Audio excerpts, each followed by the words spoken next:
Bueno, para los que están sumando ahora, vamos a charlar con Gonzalo Finles, economista de Filo News. Estudiaste, Gonzalo, En la UBA, en la UBA. Muy bien. sí. Eh, Me presento yo, David Buzo, periodista de investigación, editor jefe del Punto Medio, que es un proyecto de periodismo de investigación. Nos dedicamos en general a eso y también otras cosas, obviamente. Y con un equipo somos 5 personas, incluyéndome, y bueno, pueden ver en nuestras páginas, en nuestras diversas redes sociales, los diferentes contenidos que tenemos. Así que, bueno, yo diría, preparé varias cosas. Hace poquito vi, Gonzalo, que la tengo acá, a la historia me pareció interesante. Subiste una historia que prácticamente lo que daba a entender es que se había disociado la productividad con los salarios. No sé si era a modo argentino o a modo global. ¿Me podrías explicar un poquito cómo sería eso? ¿Cuál es tu visión de esto? Sí, ese particularmente está hecho en Estados Unidos, ese Mm, gráfico, pero uno lo puede entender. O sea, ahí adentro hay una serie de particularidades, mm, principalmente en Estados Unidos hay un fenómeno que está un poco disociado, ¿no? Porque por un lado, uno a simple vista puede entender que ha explotado hacia arriba la productividad en ciertos sectores y en otros se ha mantenido estancado, incluso se encuentra en fase de declinación, ¿no? Principalmente uno puede ver cómo la productividad ha aumentado exponencialmente en los servicios tecnológicos, en la tecnología, en la big data, en todo el sector tecnológico particularmente, pero cómo se ha estancado la productividad en sectores, si se quiere, más clásicos, o lo que fue la gran industria del siglo XX, ¿no? Que el salto en la productividad del siglo XX se dio a través de las grandes fábricas, ¿no?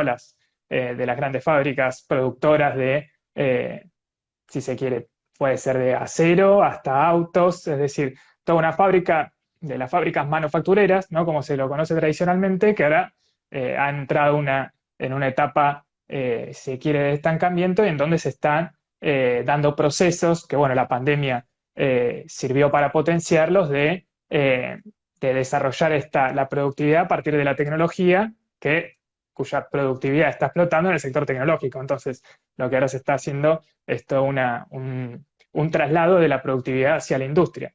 Pero por otro lado tenemos los salarios, ¿no? Que es el gráfico tenía dos entradas, en donde, bueno, los salarios en los sectores tecnológicos son relativamente altos en comparación con, si se quiere, con la industria o con los sectores más atrasados, pero que no han seguido el paso del aumento de la productividad y sobre todo se ve en términos de los salarios industriales, etcétera, en donde uno puede ver que tiene su correlato, por ejemplo, durante este año con lo que está habiendo en Estados Unidos, que es toda una sumatoria de distintas huelgas que se están dando en Estados Unidos que tiene que ver con esto, mm. ¿no? Con que uno ve como las grandes empresas, si se quiere, que se dedican a fabricar a la industria, distintos sectores que han visto sus ganancias exponencialmente aumentadas, pero sus salarios no. Entonces se encuentra en Claro. esa disociación actualmente. Y una pregunta media, digamos, no una pregunta difícil de decir, pero digo, una solución posible. Eh, ¿Y cómo corregirías eso? Digo, o sea, ¿cómo haces? Digo, eh, si no me equivoco, Amazon fue no se promovió, sino la que le hicieron le preguntaron a los empleados si querían estar sindicalizados. Creo que al final ganó el no. Claro. ¿Qué otra forma haría para que aún así los salarios puedan seguir de la productividad? Y es interesante lo que decís porque hay muchos economistas que dicen cuando aumenta la productividad, aumentan los salarios. Es interesante. ¿Cómo harías desde tu lugar, cómo lo pensarías para corregir eso o decir cómo se puede hacer para que los salarios, no te digo que sigan la misma línea que la productividad, pero bueno, que tengan un aumento? Claro, es en principio lo que vos señalaste, de que los economistas decimos que si sube la productividad, suben los salarios, es una realidad, ¿no? Esto ha ocurrido históricamente, y es una teoría que se comprueba empíricamente. Ahora, el problema es la velocidad en la que aumentan los salarios en relación al aumento de la productividad, ¿no? Y a eso apuntaba un poco el gráfico, que la productividad, sobre todo durante el año pasado y pero durante las últimas décadas ha aumentado mucho en estos sectores, pero los salarios se han visto más bien estancados. Ahora, a lo que vos señalás, bueno, hay distintas formas de verlo, si se quiere, más sistémica, por decirlo de alguna forma, que es la etapa actual del capitalismo, ¿no?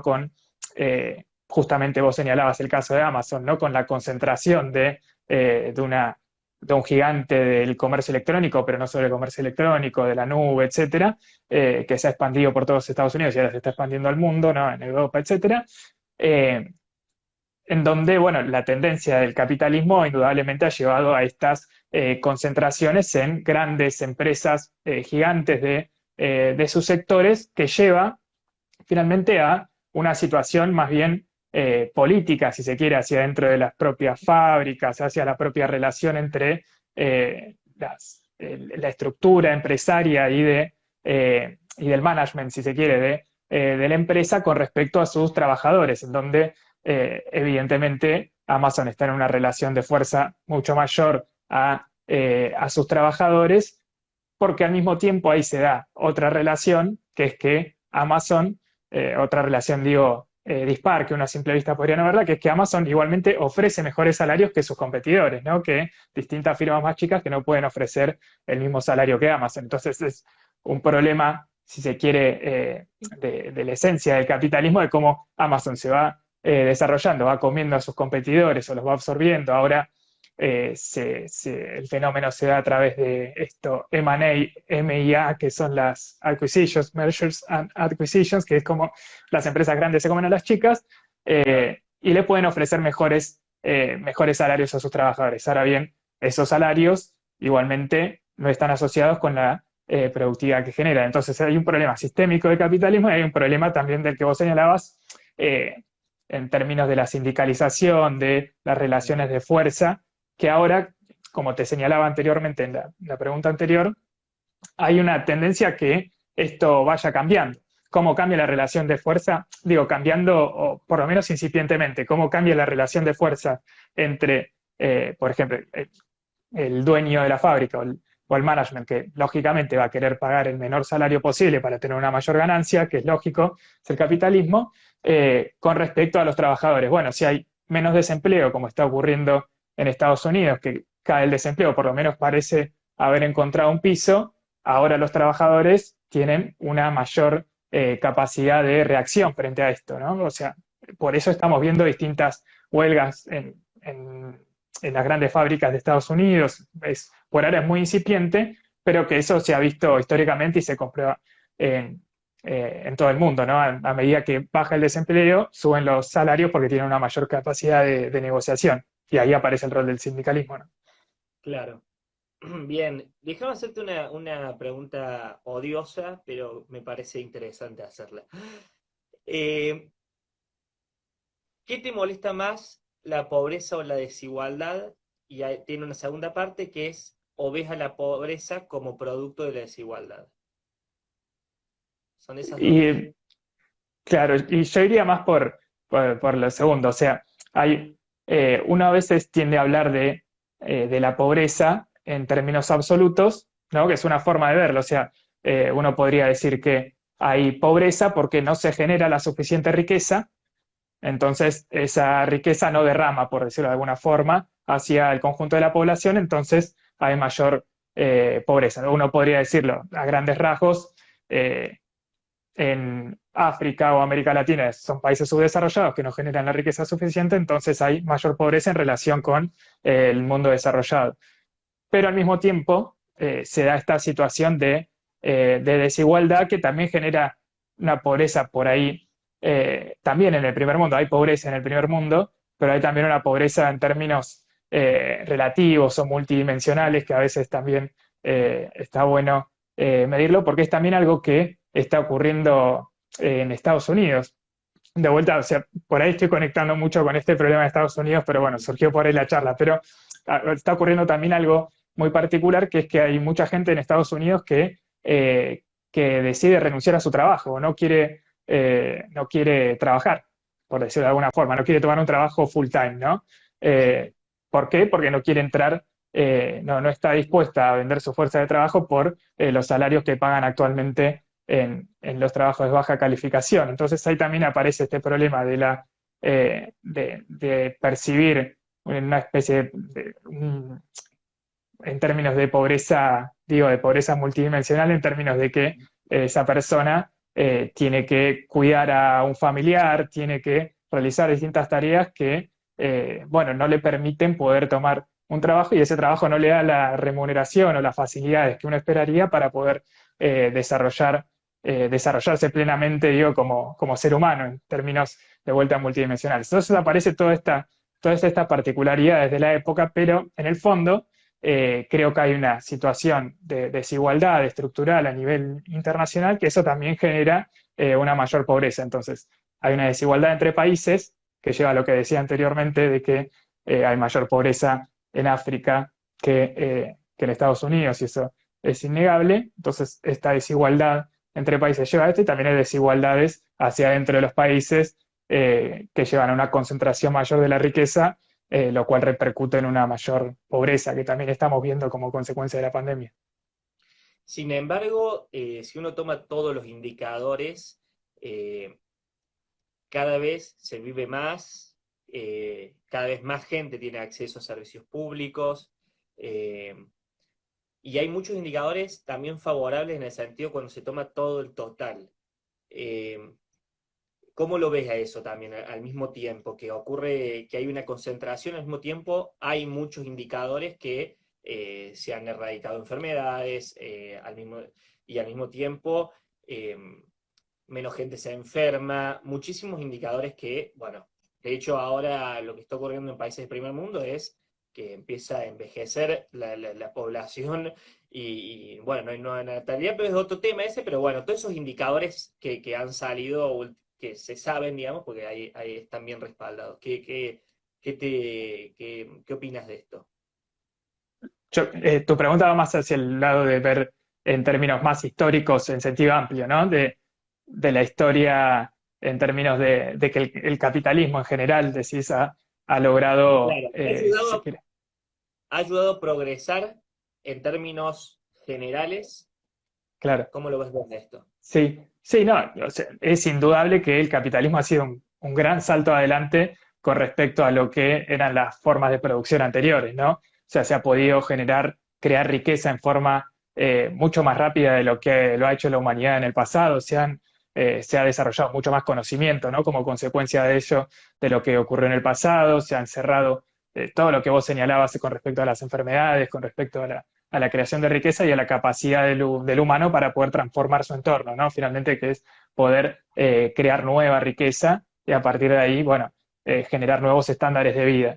No, a lo que yo apunto con toda esta crítica, digo, más general al estadio particular ahora del capitalismo, ¿no? Que hay gente, Claro. hay autores que hablan del poscapitalismo, del capitalismo del siglo XXI, es decir, de este capitalismo en su estado tan más avanzado, que al mismo tiempo ha avanzado en muy poco tiempo, si uno lo mira históricamente con respecto a otras formas de producción, ¿no?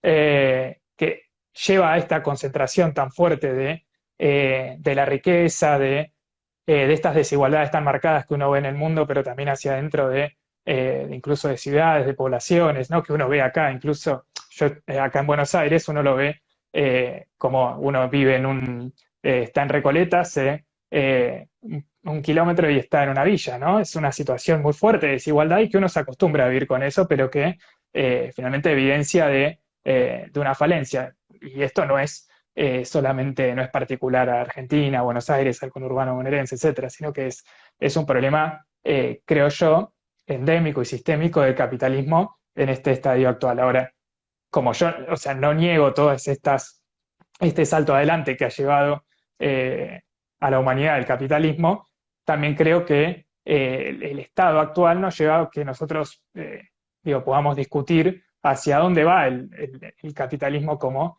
lo conocemos, porque yo viendo este panorama veo que como la concentración de la riqueza cada vez se hace más fuerte. O sea, a lo que voy es a que, para poner un ejemplo más o menos burdo. Estamos en el medio de una pandemia, o si se quiere, saliendo de una pandemia, pero al mismo tiempo no podemos salir de la pandemia porque las vacunas contra el COVID-19 están siendo Claro. acaparadas por los países ricos que defienden los intereses de un puñado de laboratorios, que son 5 o 6 a nivel internacional, y en África se están generando nuevas variantes del coronavirus porque no están vacunada la población, ¿no? Lo estoy diciendo sin entrar en detalles. Creo que ahí se ve un poco la situación de desigualdad estructural en la cual estamos parados en esta etapa del capitalismo de hoy. Es interesante lo que decís. Y si lo miramos históricamente, ahora se me ocurría con lo que decías, si lo miramos históricamente, digo, en el sentido de que antes había personas que tenían el poder absoluto, me imagino, los reyes. De hecho, debes haber estudiado todas estas cosas en la facultad vos. Eh, tuvimos monarcas, después dictadores, de todo entre medio, que también hay una desigualdad también enorme ahí, ¿no? No es propio de prácticamente la naturaleza humana, más que propia del capitalismo, sino que como es desigual, es como que se ha construido siempre desde la desigualdad. El capitalismo es como que se adaptó a eso, pienso, digo, ¿qué crees de eso? No, eh, uno a simple vista puede ver como las personas somos todas desiguales, somos todas distintas en términos de que hay personas con mayores capacidades manuales, otras con mayores capacidades intelectuales, otras con menores, otras más altas, otras más bajas. Eh, Somos muy variados en ese sentido y somos muy desiguales con nuestras capacidades incluso. Podemos funcionar mejor o peor para distintas tareas o para distintas situaciones que nos da la vida, dependiendo de cada persona. Ahora bien, eh, a lo que apunto es a que uno en esta etapa está viendo cómo la concentración del capital en pocas manos se está acelerando en lugar de retroceder. Como por ahí uno, digo, sin pensar en otras formas de producción, como uno lo veía en el siglo XX, por ejemplo, con los estados de bienestar, etcétera, que llevaron a una reducción de la desigualdad que, bueno, a partir de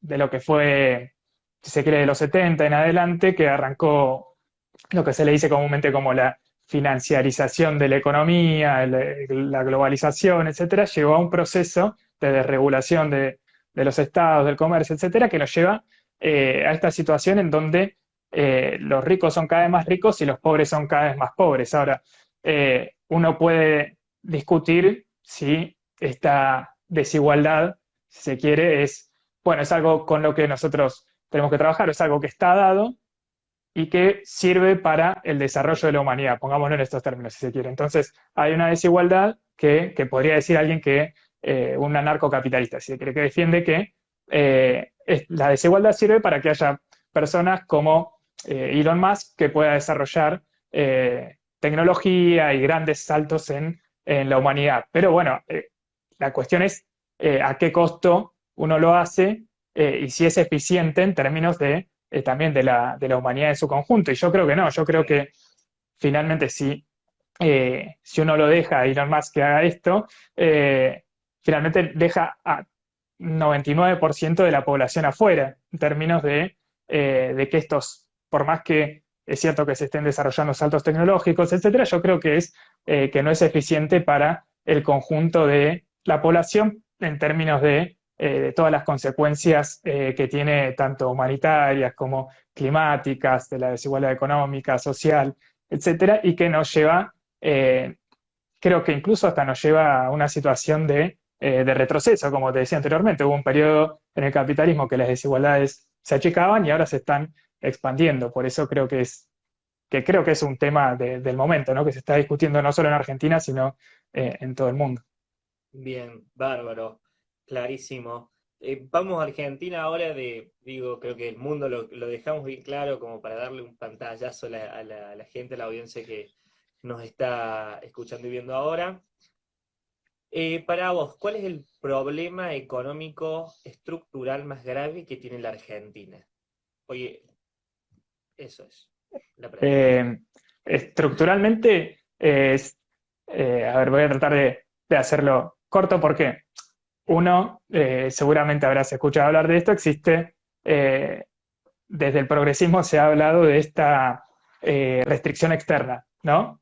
Que quiere decir que a Argentina le faltan dólares para desarrollarse industrialmente. O sea, los dólares de la exportación, si los simplificamos al máximo del campo, no alcanzan para desarrollar una industria nacional que lleve a que Argentina salga de su desarrollo, ¿no? Es un problema del cual se teorizó durante el siglo XX y se llegó a esta conclusión heterodoxa, si se quiere, ¿no?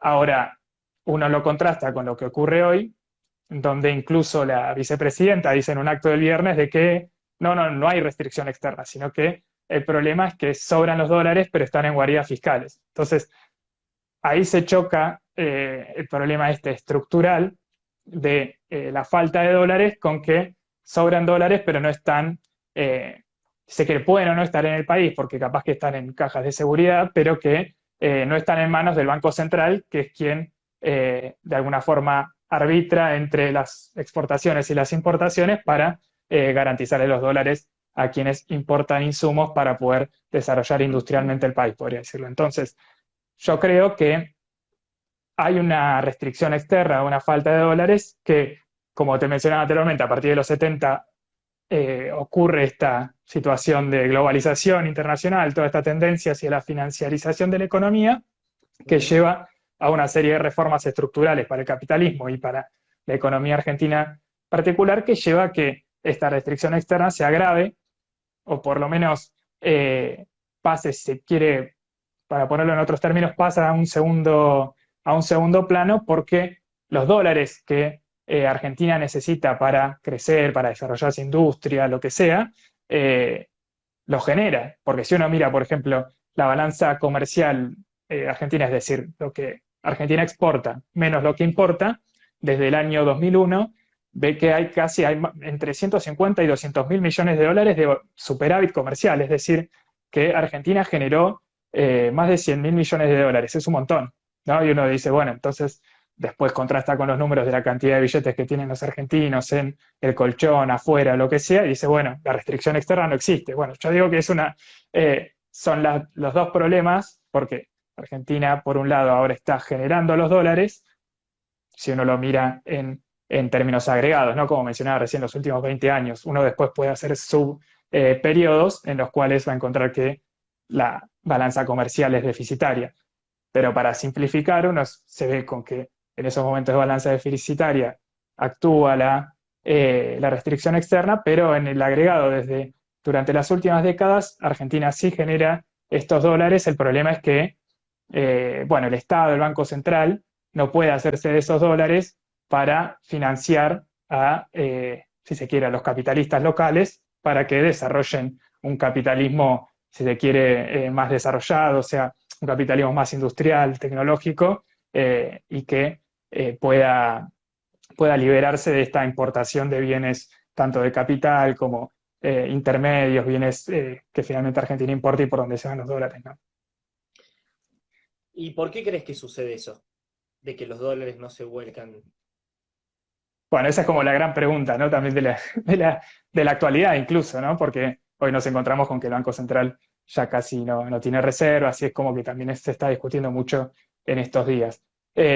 Ahí también hay dos miradas, si se quiere, que creo que se complementan, ¿no? Porque por un lado está la respuesta cotidiana que solemos escuchar, que es que tiene mucha razón, que es que Argentina ha tenido muchas crisis macroeconómicas, ha tenido situaciones de inflación elevadísima, como ocurrió en los 80.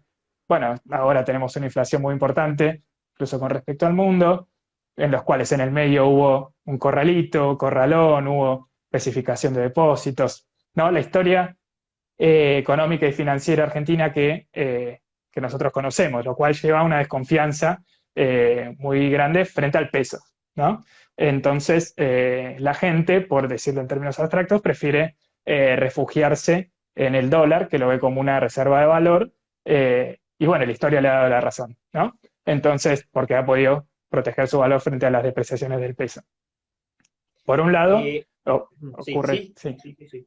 digo que por un lado ocurre eso, que es estructural, ¿no? De la Argentina, es lo que se discute todo el tiempo entre los economistas de Argentina. Uno podría discutir salidas a partir de eso, pero por otro lado, creo que también hay un problema estructural del Estado argentino, que es que eh, ve cómo en Argentina hoy en día y desde la dictadura para acá, pero sobre todo desde los 90 para acá, Argentina no tiene casi ningún control sobre su mercado externo. ¿Por qué? Básicamente, para ponerlo de vuelta en grandes rasgos, ocurre que por el río Paraná, Paraguay-Paraná, pasan el 80% de las exportaciones de Argentina, del comercio exterior argentino pasa por ahí. Ahí salen los barcos de los puertos, particularmente se exporta la soja, el trigo, etcétera, por los puertos que están en Santa Fe, por toda la ribera del río Paraná. Sí.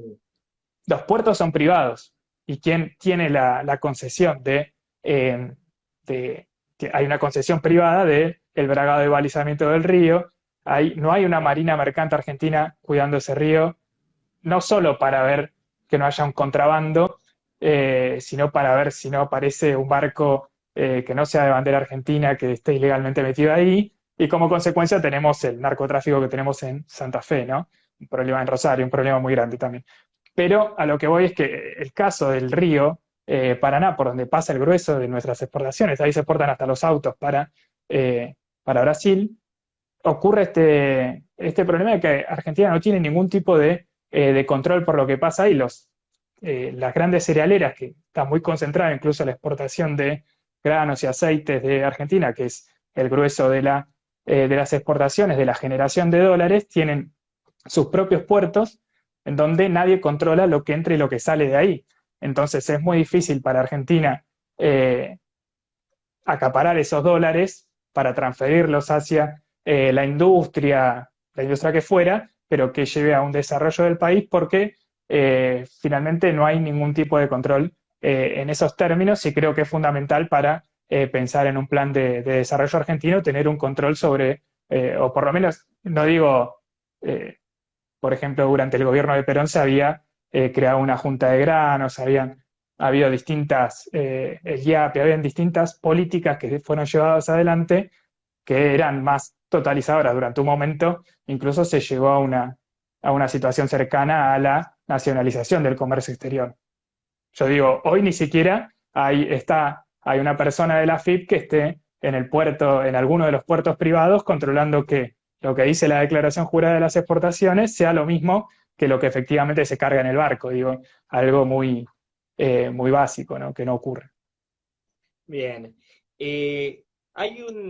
Sumado a eso, hay otro dato que te quiero preguntar al respecto de esto. Que es de 117 años, 107 tuvimos déficit fiscal también. Es un dato del INDEC.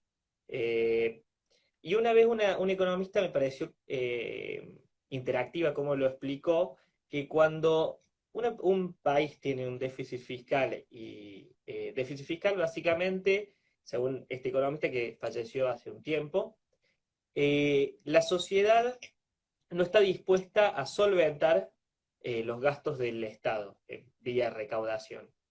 Eh, son muchos años que hemos tenido déficit fiscal.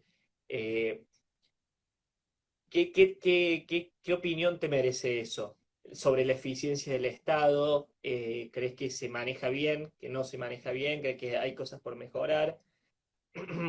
¿Cómo eso? De, el, bueno, el Estado en su conjunto ha entrado eh, en una etapa de deterioro constante, ¿no? Sobre todo en los últimos años. Primero, me parece particular rescatar que hoy en día, en estos últimos años, hay déficit fiscal en todos los países del mundo, básicamente, salvo algunas excepciones. Ahora, en el capitalismo moderno, volvemos otra vez al anterior, hay más países que tienen déficit fiscal, porque las potencias tienen déficit fiscal, y bueno, le exigen al resto de los países que tengan superávit, pero que existe una situación más estructural en donde hay más países que tienen déficit de los que no. Eh, es una particularidad del capitalismo actual. Vos me señalás lo contrario, ¿no? Argentina viene teniendo déficit durante toda su historia, ¿no? Y eso hay que reconocerlo, lógico, es así. El, el Y sumo problema un ahí dato. es, claro, Y lógico, sumo un dato. Y sumo un claro, dato. La Unión Europea, por ejemplo, puso un límite a los países miembros, obviamente, y a los países que Sí. querían ser miembros también, de 2 puntos de déficit. Y para traer el dato para hacer una comparación, el consolidado de 2015 que deja Cristina era de 7,2 según consultoras privadas. Claro, consolidado contando las provincias, ¿no? Estamos hablando, claro. Exacto. Sí, lógico, hay un problema grande de déficit fiscal que finalmente termina, no, es una regla que ocurre en Argentina y ni siquiera, por ejemplo, el déficit fiscal durante los 2 primeros años de Macri creció con respecto al anterior, ¿no? El consolidado que vos señalás después se movió contracíclicamente, pero hasta que no hubo acuerdo con el Fondo Monetario, el déficit fiscal no cayó, no terminó de consolidarse. Ahora, es un problema lógicamente estructural en Argentina que lleva a toda una serie de desequilibrios muy importantes, particularmente el desequilibrio que mencionó Guzmán ayer en la presentación del Congreso, que lo admitió, digo, con respecto a lo que era su discurso anterior, que era eh, presentar que la inflación había subido porque se había emitido más de lo que ellos tenían presupuestado. Lo dijo de otra forma, porque lo dijo que bueno, el financiamiento con respecto a los bonos del Tesoro no tuvo la densidad suficiente como para financiar el déficit, etcétera. Entonces, tenemos un problema que digo, en general los economistas lo aceptan como un problema. Digo, hay muy poca gente que dice que tener déficit está bien y puede ocurrir eternamente. Digo, puede ocurrir en algunos momentos, pero no puede ser si se quiere, un dato estructural de Argentina como mencionabas vos. Entonces, uno creo que tendría que mirar el conjunto por un lado, el financiamiento del Estado y por otro lado, los gastos, ¿no? Como mencionabas vos. Entonces, tenemos un problema en primer lugar, yo creo, y esto por ahí mucho no se discute, que es que hay un problema de desfinanciamiento del Estado. Más allá, digo, después podemos hablar de los gastos, ¿no? Pero eh, en Argentina tenemos una situación y vuelvo otra vez a lo anterior, que a partir de los 70, con toda esta desregulación financiera, Mm. la financiarización de la economía, por ejemplo, en los 70 se hizo tan regresivo digo, con la última dictadura y luego se profundizó con el menemismo, se hizo muy regresivo el sistema impositivo. Se hizo tan regresivo, perdón, que, por ejemplo, hoy somos de los pocos países del mundo que no tienen impuesto a la herencia, que es un impuesto muy progresivo, ¿no? Es finalmente alguien que va a heredar de sus padres, tiene que pagar algún tipo de impuestos. Bueno, en Argentina no se paga, salvo en algunos lugares de la provincia de Buenos Aires. Entonces, tenemos, digo, la mayor parte de la recaudación en Argentina repercute o está fundada en el IVA y en ingresos brutos, que son impuestos muy regresivos, es decir, los ingresos brutos van directamente hacia alguien que pone una pyme, que quiere producir, que quiere realmente desarrollarse, y el IVA hacia el consumo cotidiano y nos pega a todos por igual, con lo cual, a todos por igual con una tasa con una alícuota del 21%, lo cual finalmente es regresivo porque golpea más a quienes menos ingresos tienen. Entonces, tenemos por un lado un problema de financiamiento del Estado y por otro lado toda una serie de gastos que finalmente también están, si se quiere, no sé, nadie se ha tomado el trabajo de discutir, o por ahí sí se ha discutido un poco cuál es el esquema de gastos que tiene el Estado. Hace poco apareció, creo que lo hizo el mismo Ministerio de Economía, un cuadrito con como de estos cuadros, cuando el cuadro es más grande, te indica que el gasto es más grande y aparecía como el primer gasto en términos porcentuales con respecto al gasto total estaba en los subsidios a la energía, ¿no? Y ahí aparecen todas las ineficiencias del gasto, ¿no? Cómo se subsidia toda la energía por igual, pero no por igual para todo el país, sino por igual para el AMBA, es decir, el sector Tal cual. metropolitano de Buenos Aires y toda una serie de ineficiencias muy grandes, ¿no? Y estructurales. Vos hablas de financiamiento. Eh, ¿A qué te referís puntualmente con eso? O sea, te escuché muy atentamente, pero digo, ¿no sería o pienso que se está financiando de una forma regresiva? Porque al Claro, final se se Sí, financia, digo, pero mediante impuestos, por ejemplo, IVA, ganancias. claro.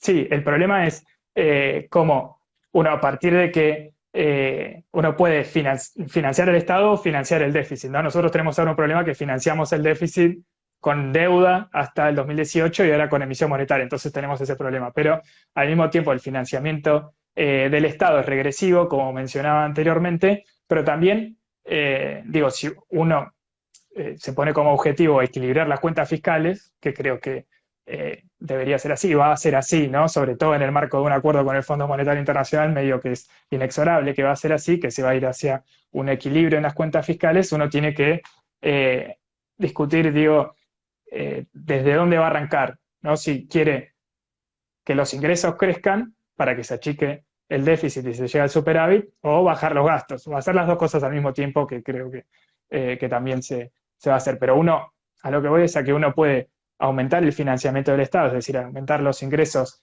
del Estado a partir de una estructura impositiva más progresiva, por ejemplo, como lo mencionaba anteriormente, con un impuesto a la herencia que, sin embargo, nadie discute, salvo algunas personas aisladas, pero que no está nunca en agenda, pese a que es uno de los impuestos más progresivos que ha inventado el capitalismo a la fecha y que existe en casi todos los países del mundo. Digo, lo mismo ocurre con las alícuotas sobre los bienes personales. Por ejemplo, hoy alguien que tiene 2 millones de pesos en bienes personales ya paga este tributo, ¿no? Uno que estaba diseñado originalmente para quienes eran ricos. Hoy tener 2 millones de pesos es ya con tener un auto lo pagás, ¿no? Entonces hay toda el sistema impositivo argentino está muy distorsionado y esa distorsión y incluso desactualización lleva a que quienes tienen menos ingresos paguen más y quienes tienen más ingresos paguen menos. Entonces, como con lo que charlábamos anteriormente también, el problema de la desigualdad estructural del capitalismo, a lo que yo voy es a que para achicar, para cerrar esa brecha fiscal, lo que se puede hacer, lo que yo creo que debería hacerse en el corto o mediano plazo, sería aumentar la presión impositiva sobre quienes tienen mayores ingresos o particularmente sobre quienes tienen mayor patrimonio, que es algo que se está discutiendo igualmente ahora en Estados Unidos, en Europa, etcétera. Bien. Sin embargo, pienso, ¿crees que el Estado hoy en día eh, presta servicios equivalentes a la carga tributaria que cobra? Por ejemplo, se me ocurre educación universitaria, salud. eh, Creo que ahí sí pondría el tic, digamos, sí estamos ahí, bien. Pero después, educación universitaria, seguridad, eh, bueno, otras cuestiones también. ¿Crees que hay es equivalente la contraprestación de los servicios que da el Estado? Porque eso Bueno, o también es sea, importante, es muy claro, lógico. importante. Sí, porque finalmente es el incentivo que uno tiene a pagar los impuestos, ¿no? Más allá de la obligación de pagar los impuestos que uno se tiene que enfrentar con la FIP, si se quiere, finalmente con la fuerza de seguridad, el otro incentivo, el incentivo más importante es, bueno, uno paga para recibir algo a cambio, ¿no? Eh, las calles, la seguridad, la educación, etcétera. Lógico que creo que yo lo había mencionado anteriormente, este problema de que el Estado argentino viene en una situación eh, no usé la palabra de decadencia, pero algo así, en términos de que cada vez cumple menos funciones, ¿no? O sea, pero que creo que no es un problema de mirar la foto de hoy, ¿no? De que uno puede pensar que brinda servicios muy devaluados, por decirlo de alguna forma, con respecto a lo que puede haber sido en algún momento, sino que es todo un proceso que se da en paralelo, ¿no? El de financiamiento del Estado con la regresividad del esquema impositivo, con las crisis económicas que hemos tenido, es decir, se ha llevado los sucesivos gobiernos, la historia propia que tuvo Argentina está llevando a que finalmente ocurra lo que vos decís y que es algo que, que lo siente cualquiera que que le aparezca, por ejemplo, quiera ponerse, que es algo que ocurre igualmente todo el tiempo, que es alguien que está empezando con una pyme y ve que le cobran o aparecen estos problemas de la doble tributación, ¿no? Que le cobran ingresos brutos sobre el IVA y al mismo tiempo tiene que pagar ganancias, es decir, toda una serie de problemas en donde incluso el Estado no facilita, que es algo que también debería ocurrir también para motivar el pago de los impuestos, que sería simplificar los impuestos, ¿no? No digo cambiar la estructura positiva, pero avanzar hacia una simplificación nacional de los impuestos para que no sea tan engorroso pagarlos, por el principio, ¿no? Lo Claro. mismo eh, con, con respecto a los cruces de las jurisdicciones entre las provincias, los municipios y nación, ¿no? Que eso también lleva a la doble, triple imposición a veces con los municipios, es decir, toda una serie de desincentivos a financiar al Estado, si se quiere, ¿no? Que converge un poco en lo que vos señalabas. O sea, vos te inclinás porque hay que recaudar más y no ajustar, o ajustar y recaudar más. Digo, en la coyuntura actual de Argentina, que estamos, digamos, en En- una claro, hace 20 en años estamos este, cruzados, pero pero justamente ahora es un tema de agenda, ¿no? mm, Cómo se va a avanzar hacia un esquema de consolidación fiscal, si se quiere. Entonces, eh, yo creo que es un poco de todo, ¿no? Digo, para salir del apuro, ¿no? El año pasado, por ejemplo, se salió del apuro, digo, para simplificar un poco, de la pandemia cobrando un impuesto a las grandes fortunas, ¿no? Un aporte porque fue por única vez, parece que fue por única vez, no se va a volver a cobrar, eh, y se logró, si se quiere, paliar un poco el déficit que había generado todos los programas de ayuda por la pandemia, ¿no? Que el déficit fue muy grande, pero podría haber sido mucho peor en caso de no haberse cobrado este impuesto. A lo que voy es en una situación en la que estamos con tantas urgencias, la medida más rápida, si se quiere, para poder avanzar hacia una consolidación fiscal podría ser avanzar en este sentido. Es decir, eh, digo, yo no soy contrario a cobrar nuevamente un impuesto, un aporte a la de las grandes fortunas, creo que podría hacerse, creo que es algo que se sigue discutiendo en todo el mundo y que apareció el debate con la pandemia, pero también a discutir las alícuotas, como decía anteriormente, de bienes personales, etcétera, que se pueden implementar rápidamente. Ahora, bajar el gasto también se debería poder implementar rápidamente, pero mira, por ejemplo, lo que pasó con el problema de los subsidios a la energía, ¿no? Que desde que asumió Alberto Fernández, que se viene anunciando una segmentación de las tarifas. También se quiso hacer eh, en 2013, 2014, me parece, durante la última presidencia de Cristina, sí. de ir hacia una segmentación de las tarifas. Intentaron hacerlo y después volvieron para atrás, después hubo un ajuste más grande en los subsidios durante el gobierno de Macri, que era lo que vos mencionabas al principio. Es decir, también es muy difícil avanzar hacia un recorte del gasto en un contexto, estoy hablando del gasto social, ¿no? Del gasto, por un lado, del gasto en las ayudas sociales y por otro lado, en este gasto que uno lo puede no pensarlo como social, ¿no? El problema de los subsidios a la energía. Pero en un contexto tan delicado, en donde la situación social es tan delicada para el conjunto de la población, se entiende si se quiere, el rechazo, por decirlo de alguna forma, de los gobiernos a intentar reducir esa parte de los subsidios que se transforma en una bola de nieve, ¿no? Porque Sí, el problema de los subsidios a la energía va a ir creciendo si no se actualiza de alguna forma. Entonces es tomar una decisión política, a eso voy, a que el problema de la reducción del gasto por ese lado es tomar una decisión política que lleva a lo que vos mencionabas anteriormente, ¿no? Estudiar, porque finalmente uno dice, vamos a recortar el gasto de los subsidios energéticos para que los usuarios paguen algo más parecido a lo que son los costos, por ejemplo, de extracción del gas o del petróleo en vaca muerta. El mm, problema es que tampoco sabemos cuáles son esos costos, ¿no? claro. Porque el gobierno ha firmado un acuerdo, que es el Plan Gas, con precios, sostén, etcétera, que está alineado supuestamente cuando se firmó a los precios internacionales, pero no sabemos cuál es el costo de extraer gas y petróleo en vaca muerta. Entonces, a lo que voy es a que finalmente ese subsidio nosotros lo vemos en nuestra boleta de gas, de luz, etcétera, pero finalmente termina siendo un subsidio para la empresa petrolera o gasífera que está extrayendo en Vaca Muerta, particularmente a partir del Plan Gas con un esquema subsidiado. Entonces, digo, es una cuestión muy política eso. Claro.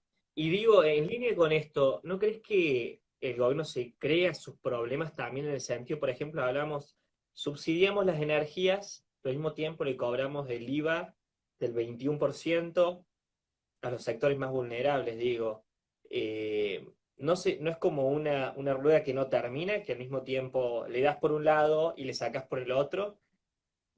Y claro, ahí hay un problema muy grande, por ejemplo, con el IVA o con muchos impuestos que son fáciles de poner, pero muy difíciles de sacar, ¿no? Porque imagínate, si uno hoy recorta la alícuota del IVA, que es la principal fuente de recaudación del Estado, lleva a aumentar muy fuerte el déficit fiscal, ¿no? A aumentar a achicar el financiamiento del Estado. Entonces uno no puede pensar eso como una medida aislada, sino que tendría que pensar otra fuente de ingreso para el Estado que compense la caída en el IVA. Entonces tendría que ser eh, un plan a largo plazo para ir achicando el componente del IVA sobre la carga tributaria y avanzar hacia impuestos, si se quiere, más progresivos. Pero lo que mencionás es interesante porque, por ejemplo, ocurre algo que es bastante raro si uno se pone a pensar, que es que, por ejemplo, el gobierno no quiere eliminar los subsidios al gas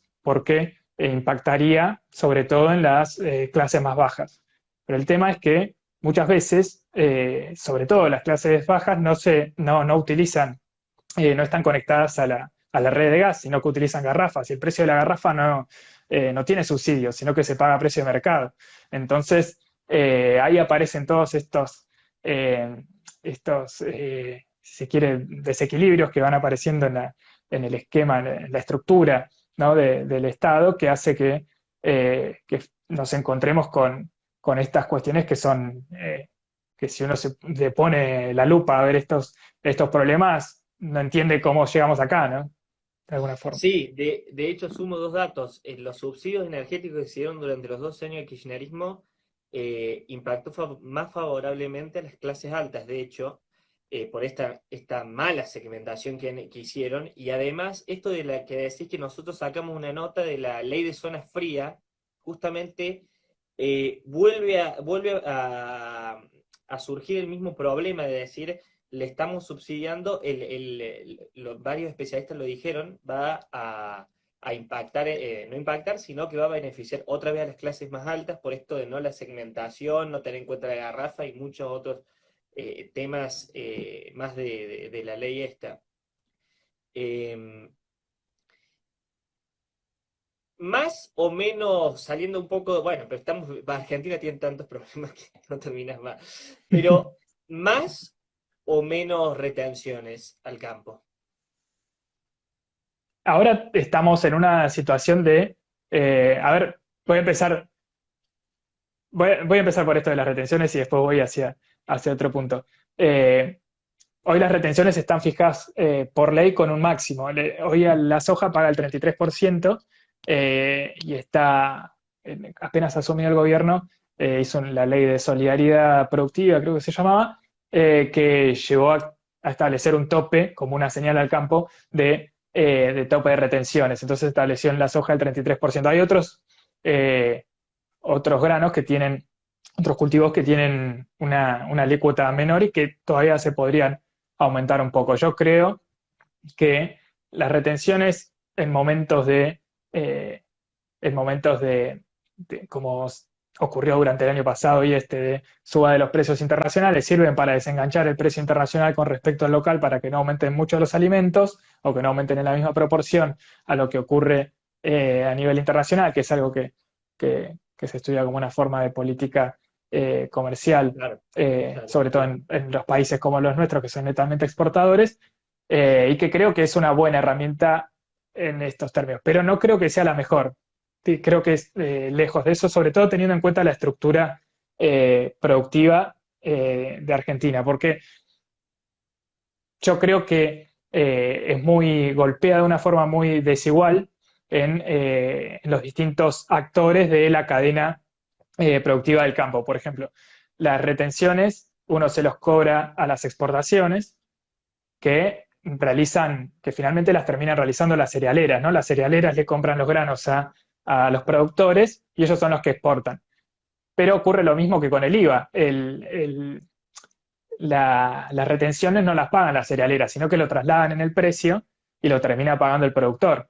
Finalmente, termina siendo, de alguna forma, forma burda, termina siendo también regresiva para la estructura productiva argentina, porque vos terminás, por este mecanismo de transmisión, se termina empeorando las condiciones de los productores agropecuarios en lugar de 10 empresas, porque son literalmente 10 las que exportan el aceite de soja, los mismos granos, ¿no? Digo, para decirlo de forma simplificada. Entonces, ocurre este problema particular que creo que se podría, si se quiere, comenzar a pensar o discutir para modificar un esquema de retenciones hacia otro tipo de propuesta, como puede ser, por ejemplo, que es, si se quiere, un poco más difícil de implementar, que sería, por ejemplo, poner un impuesto sobre las propiedades, sobre los campos más productivos. Es decir, en lugar de cobrar retenciones, cobrar el impuesto sobre la tierra, las tierras productivas. Sabemos que acá en la Pampa Húmeda está entre las tres zonas más productivas del mundo, es decir, más que tienen una mayor, ahora no me sale la palabra, pero de la productividad de la tierra, en donde de esa forma, si se quiere, es un poco más difícil de implementar, pero creo que está bueno analizarlo porque haces que el tributo no lo paguen, incluso algo que ocurre mucho acá en la Pampa Húmeda, que es que finalmente quienes trabajan la tierra no son dueños de la tierra, sino que la arriendan. Entonces, quien es dueño de la tierra tiene muchos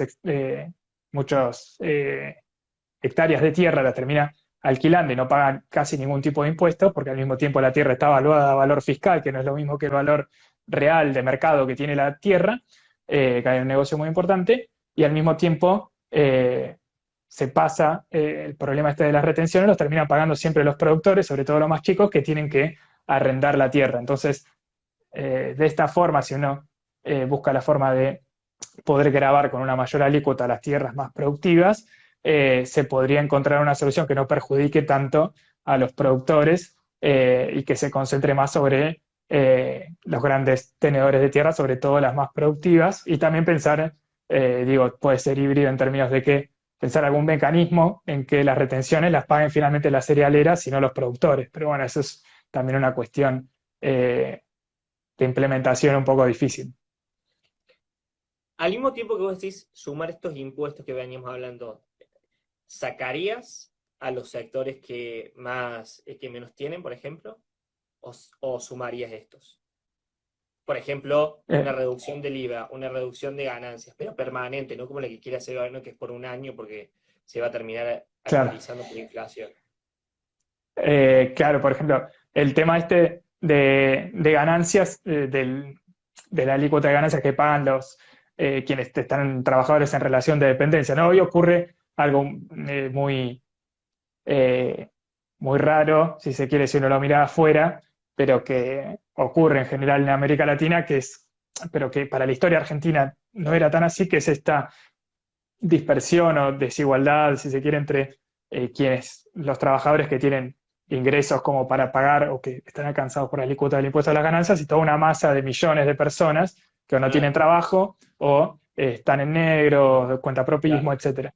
Entonces, si uno lo mira de esa forma, uno dice, bueno, si hay trabajadores que están en el decil más alto, se les suele decir cuando se defienden este tipo de políticas, es decir, que están entre el sector de la población de 10% que tiene mayores ingresos con respecto al resto, debería pagar de alguna forma ese privilegio, ¿no? Aunque si uno lo mira afuera no es tanto un privilegio, ¿no? Porque finalmente tiene un trabajo en blanco, no es que es el dueño de una fábrica, sino que es solo un trabajador. Entonces, a lo que voy es este tema de que idealmente los trabajadores que se debería, si se quiere, eliminar el impuesto a las ganancias para la cuarta categoría, que es el que abarca a los trabajadores, pero que eso también es lo mismo que el problema del IVA, ¿no? Es un problema estructural que lleva a que se vaya eliminando gradualmente, que no es lo que está ahora, como decías vos, ¿no? No es lo que está en la agenda del gobierno, sino que es solamente ir subiéndole el techo de forma absoluta y que después no queden las escalas eh, para que sea una mejora transitoria para llegar de acá en el corto plazo, pero que luego, cuando se actualicen los salarios por las paritarias, va a volver a pagar el tributo. Entonces, a lo que voy es a ir desarrollando progresivamente y modificando progresivamente el sistema impositivo argentino a través de ir relajando lo que se les cobra a quienes tienen menos ingresos para pasar a cobrar una alícuota mayor o incluso presentar estos impuestos como el impuesto a la herencia, las tierras más productivas, a valuar mejor las tierras, hoy sobre todo en la provincia de Buenos Aires, que pagan muy por debajo de su valor de mercado. Hay toda una cantidad de maniobras de ilusión y evasión que llevan también a erosionar la base imponible del Estado y que en última instancia lleva a que el Estado tampoco pueda reducir la carga tributaria sobre quienes menos ingresos tienen, ¿no? Pero es una decisión política finalmente, no es que están atados de mano. Sí, sí, tal cual, tal cual. Y 40, por los números que manejo yo, 40% de economía informal, mal llamada negro, pero bueno, vamos para la gente que para que sea más gráfico, 40% de economía en negro, informal. ¿Qué hacemos con eso? Bueno, ese es uno de los grandes problemas, como mencionaba anteriormente, no toda una cantidad de elusión y evasión que se ha ido, si se quiere, profesionalizando con el tiempo, ¿no? Que es cada vez mayor a partir de toda esta erosión que vemos. Pero creo que está atado muy fuertemente con esto que mencionábamos antes de la pérdida de poder y de pérdida en valor del Estado, ¿no? Que no, como mencionabas vos anteriormente, que no por ahí no da los servicios por los que uno paga, que al mismo tiempo nos da, pagar los impuestos es muy engorroso, que al mismo tiempo lleva a toda una bola de nieve que se va desarrollando de tener una economía, como decía el otro día Jorge Asís, Barrani, ¿no? Que tenemos una economía Barrani que, bueno, lo dice más Latón, ¿no? Pero también lo dijo Jorge Asís, en términos de que la economía informal es más, parece ser cada vez más la regla que algo aislado, ¿no? Entonces, es un problema estructural que hay que combatir a partir de una simplificación de los impuestos, a partir de una reforma tributaria, ¿no? Principalmente,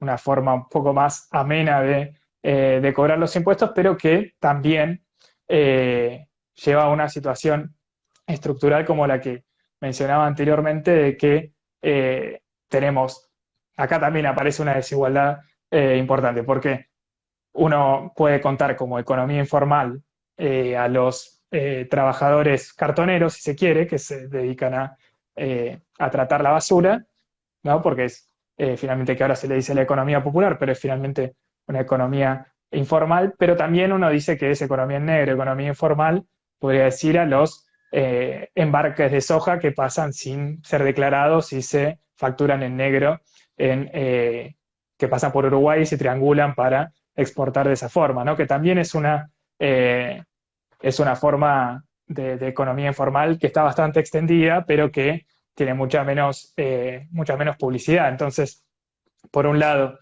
es llevar hacia una simplificación tributaria, hacia este tipo de reformas tributarias, y por otro lado, también a devolverle algunas facultades al Estado que las ha ido perdiendo con los sucesivos gobiernos, por ejemplo, poder controlar las vías marítimas del Estado, del territorio nacional, poder tener toda una serie de facultades las cuales cada vez tiene menos, los distintos gobiernos han llevado a que no tenga la capacidad para poder identificar finalmente a los grandes evasores, que hay muchos, ¿no?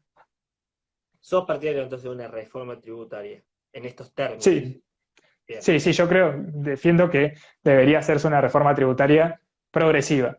Progresiva porque creo que se tiene que cobrar mayores ingresos, mayores impuestos a quienes tienen mayores ingresos y menores alícuotas a quienes tienen menos ingresos. Creo que Claro, pues de lo eh, contrario, si en el hipotético caso que redujeras todos los impuestos, no habría forma de financiar al Estado, por ejemplo. En ese hipotético caso, por ejemplo, nosotros venimos hablando bastante de esto de que es bajarle a los impuestos a los sectores más vulnerables o con menos recursos. Digo, en el caso de que no se haga una distribución de esos recursos que no se le cobran y se le cobran a los más grandes, se desfinanciaría del Estado totalmente. Eso es lo que sostenés, digamos, en eso. No sé si se entendió. Otro sí, repito. yo... No, no, sí, sí, sí. O sea, ¿Se hay un entendió? problema que...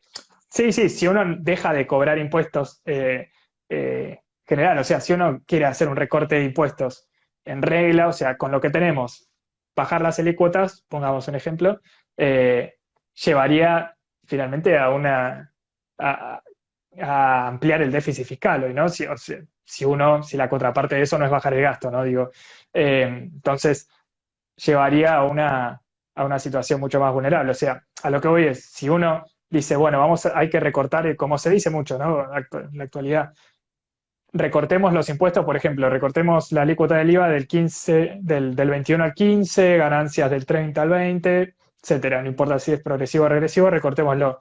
La contraparte de eso es que hay que recortar el gasto también, ¿no? Por ejemplo, uno mira ahí tiene que empezar a hacer sintonía fina, si se quiere, para ver qué gastos recorta, porque no puede hacer lo mismo con los ingresos que con los gastos, ¿no? Porque, por ejemplo, si uno recorta los gastos sociales, la pobreza pasa al 50%, como dijo la UCA ayer o antes de ayer con el último informe de la deuda social. La pobreza en Argentina es 43,8% para ellos, para su relevamiento, pero si se le sacan las ayudas sociales que da el Estado, llegaría al 48-49%. Entonces, hay un problema estructural en Argentina que creo yo que no permite hacer lo que puede ser una salida, no digo que no, se ha hecho en el pasado, otros países de la región lo han hecho, se ha cortado el gasto, se han bajado los impuestos y han logrado crecer económicamente, ¿no? Es decir, por ejemplo, Chile, ¿no? Lo ha hecho. El problema, ¿cuál es? Que Chile es un país mucho más desigual que la Argentina en términos de ingresos. Eh, lo mismo con Perú, por ejemplo, ¿no? Que ahora se defiende mucho que Perú tiene hace 15 o más años el mismo presidente del Banco Central, entonces se logró hacer eh, una hay una estructura económica y financiera que lleva a un achicamiento del gasto, un achicamiento de la presión impositiva, entonces hay un desarrollo más importante y hay un crecimiento de la economía, hay una economía más estable, con mucha menos inflación que Argentina, pero la contraparte de eso es que Perú es mucho más desigual también que Argentina. Entonces, yo a lo que voy es a que si se aplican este tipo de medidas, que ya se han aplicado en el pasado igualmente, como pasó, por ejemplo, en los 90, etcétera, lleva a que eh, el, el- el estadio socioeconómico argentino lleva a que seamos un país mucho más desigual y que retro-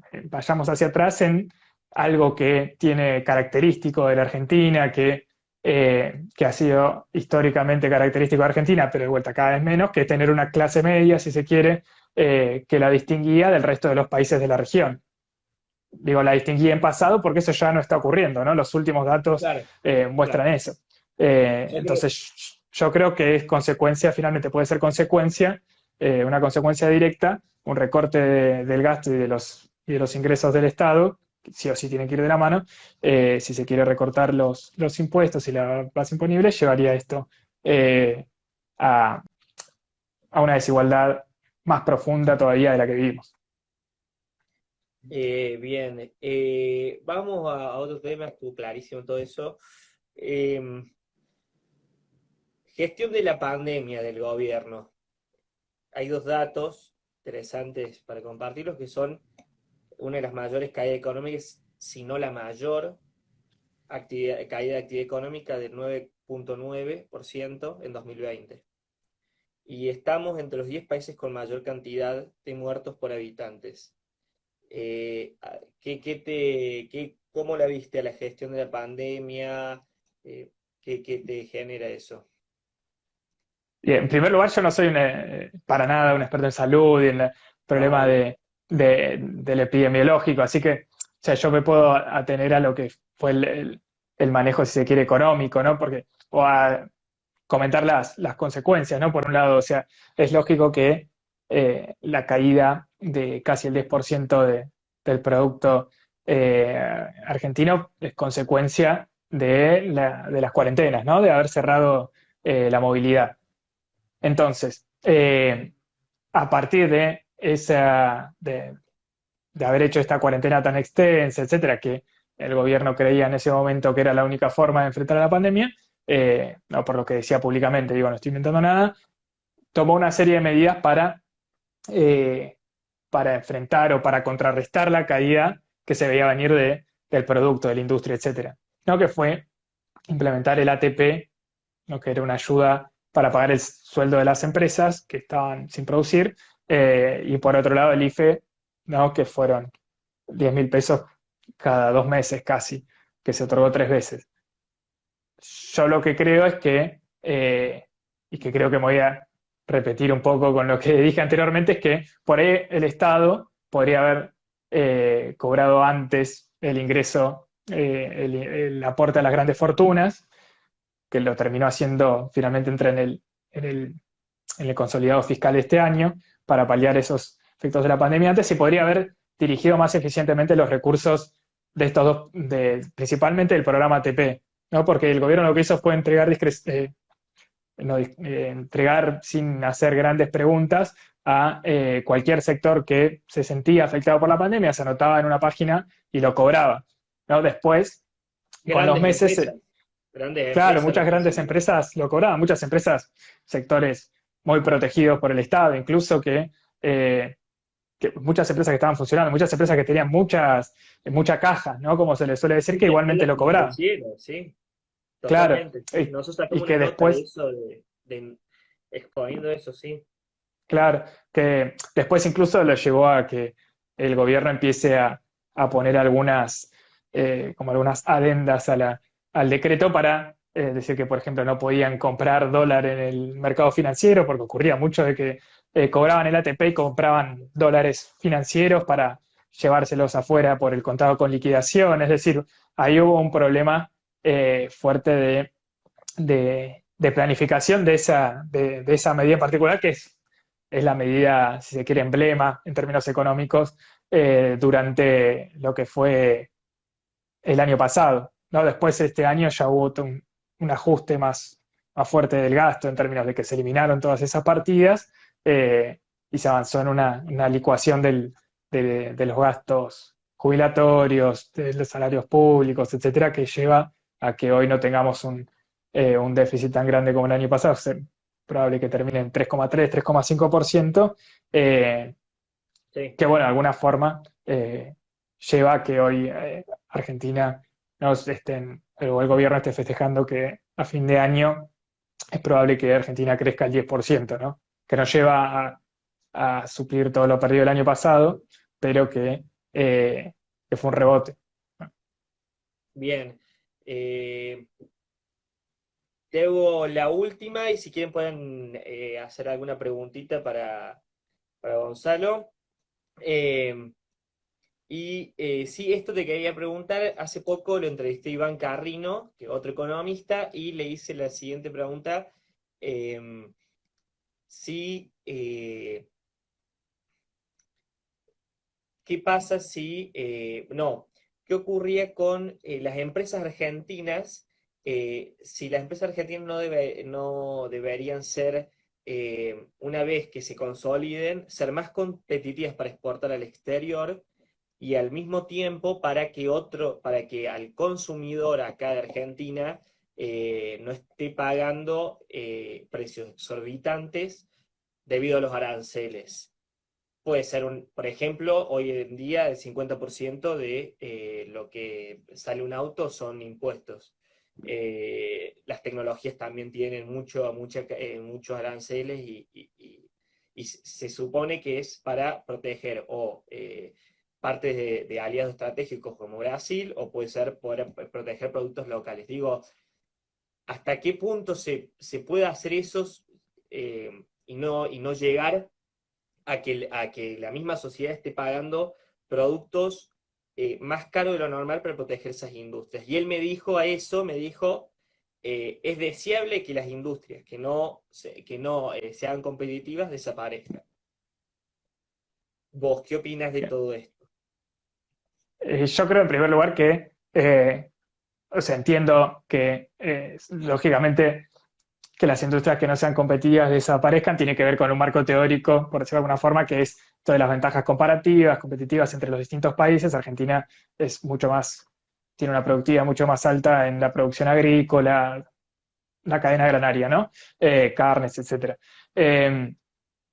Yo creo que sería muy favorable para Argentina, creo que se desprende un poco de lo que decía antes, que avanzar en esta, no sé si en estos programas, no finalmente a lo que se hace alusión con toda esta, con la pregunta, creo yo, que es al programa este de sustitución de importaciones, ¿no? Que bueno, ya ha quedado muy viejo, que hoy en día quedan algunos resabios, como decías vos, el tema de la industria automotriz, ¿no?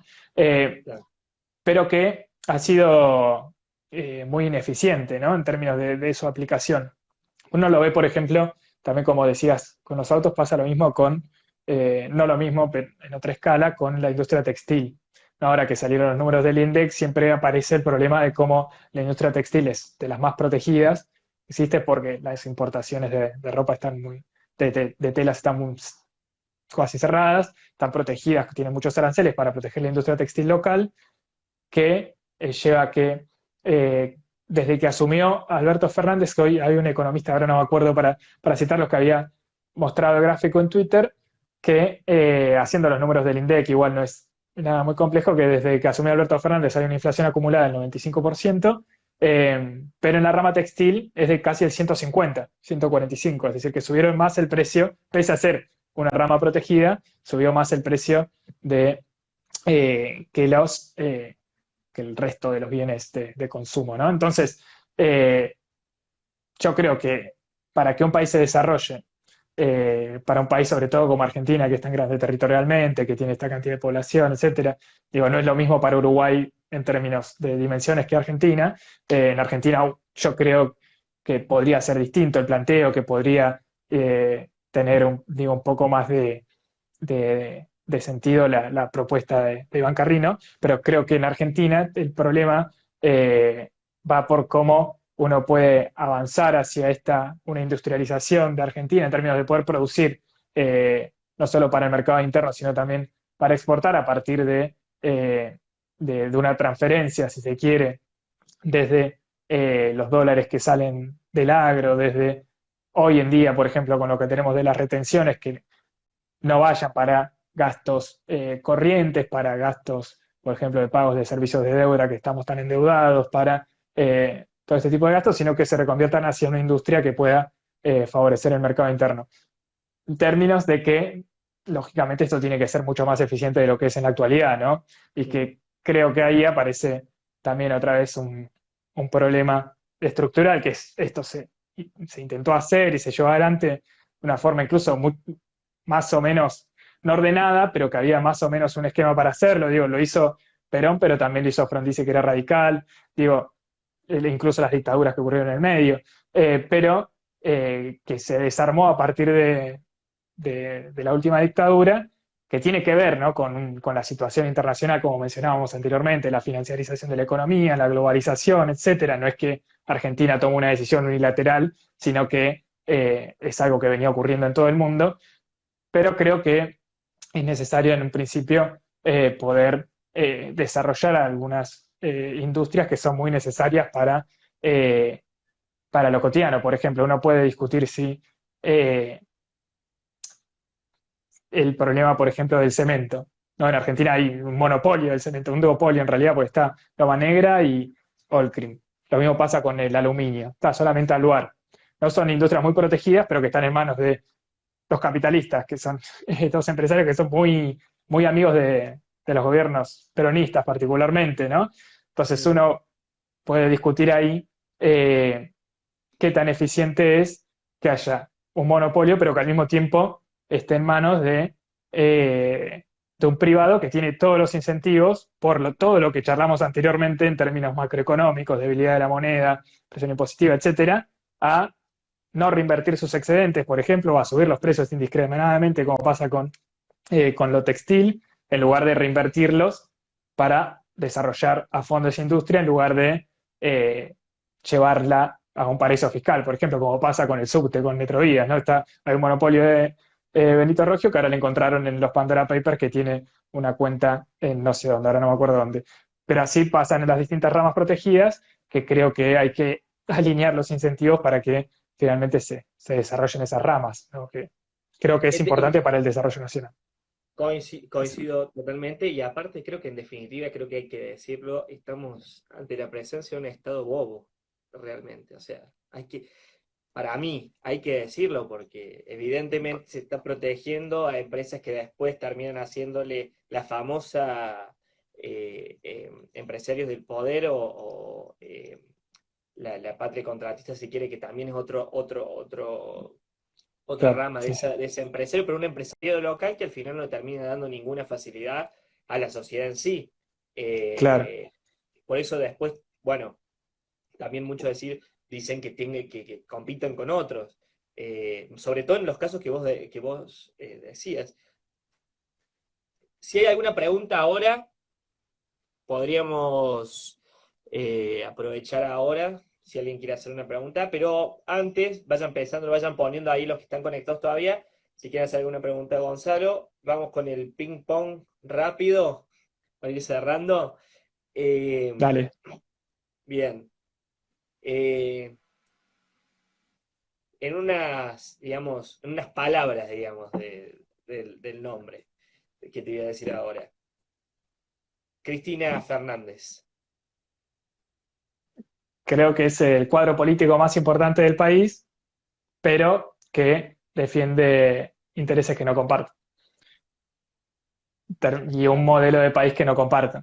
Pero uno no puede restarle importancia a la densidad política que tiene, ¿no? A su Mm, capacidad de movilización de la gente, etcétera.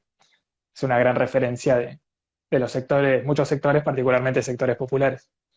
mm, muy bien. Estaba anotando otro nombre, no te estaba dejando No, yo igualmente soy constancia de lo crítico tuyo. también de los gobiernos de Cristina y todo, pero creo que es una referencia innegable en el mapa político actual y en la historia reciente, ¿no? Mauricio Macri. Y Mauricio Macri creo que también es una referencia, fue una referencia para un sector de la sociedad que es contrario al de Cristina, particularmente a sectores más empresariales o del campo, de sectores concentrados del campo, eh, pero que ha desarrollado una receta en el país que no funciona y que creo que la historia ya había demostrado que no funcionaba, que bueno, intentó aplicarla nuevamente con consecuencias desastrosas para todos, particularmente en términos de deuda y del acuerdo con el Fondo Monetario Internacional que nos va a dejar endeudados para las próximas generaciones y con el gran problema, creo yo, de Argentina para los próximos años. Axel Kicillof. Kicillof creo que eh, fue un buen economista, me dijeron que fue un gran docente, pero creo que en su paso por el Ministerio de Economía llevó bueno, políticas realmente que favorecían lo que discutíamos anteriormente, ¿no? Eh, a profundizar un Estado que favorece a un sector del empresariado y medidas regresivas, digo, para la población más en general y que ahora como gobernador de la provincia de Buenos Aires lo profundiza, ¿no? Por ejemplo, con los, particularmente, por ejemplo, con los casos de, de gatillo fácil que están ocurriendo en estas últimas semanas, es tremendo que ocurra en la provincia que él gobierna y que no diga nada, ¿no? Creo que es un gran Mm, problema. Eh, Javier Milei. Con lo de Milei creo que expresa un descontento muy grande que hay hacia la política, la economía, etcétera, pero conectándolo con lo que hablábamos anteriormente, que vos decías que hay como un estado bobo, a mí se me hizo la asociación en ese momento de que Milei siempre habla de la casta política, ¿no? Que está hoy en el Estado.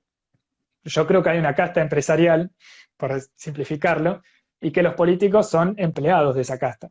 Creo que la casta de verdad nosotros no la vemos en los diarios, no la vemos en la calle, pero que gobierna el país en las sombras, no en términos de conspiranoicos, sino que impone sus intereses por otras vías que no son, que es la cotidianidad, y que finalmente la casta es esa, y no los políticos, sino que los políticos son finalmente representantes de esa casta, empleados de esa casta, pero creo que mi ley igualmente expresa todo un descontento muy grande frente a ellos.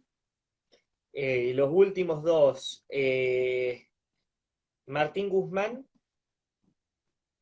Guzmán creo que es una de las personas más formadas que tiene el gobierno, si no la más formada. Le envidio mucho la paciencia que tiene para discutir. Por ejemplo, ayer lo veía discutiendo sobre el presupuesto, ¿no? Creo que es muy difícil enojarse con Guzmán si uno lo tiene enfrente para tener una discusión, como ayer hasta Esper le terminó sonriendo. Más allá de eso, de vuelta no comparto en términos de su política económica, sus lineamientos, términos más generales, tengo muchas críticas hacia su visión de la política económica. Y la última, Miriam Bregman. Miriam Bregman, yo la voté a Miriam Bregman. ¿Mm? Voto a la izquierda. Creo que siempre voté a la izquierda desde que